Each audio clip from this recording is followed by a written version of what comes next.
I get this question all the time. Devin, how do you know if your script is front-loading too much explanation before the payoff starts? Here's the simplest answer. If the viewer has to wait too long to get the thing they clicked for, you have a setup problem.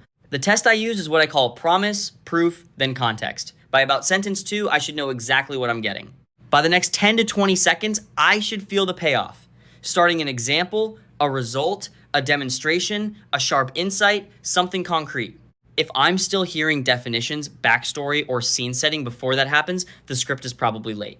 A fast diagnostic is this. Highlight the first line in your script where the viewer actually gets value. Not where you think you're building toward value, where they truly get it. If that moment lands too far down the page, that's your issue. Second test, cut the first paragraph and read the script again. If it gets stronger, clearer, or faster, that paragraph was set up pretending to be necessary. Third test, ask, does this explanation make the payoff better, or is it just helping me feel organized? Those are not the same thing. The fix is simple. Move context after the first payoff beat. Let the viewer taste the answer first, then earn the right to explain it.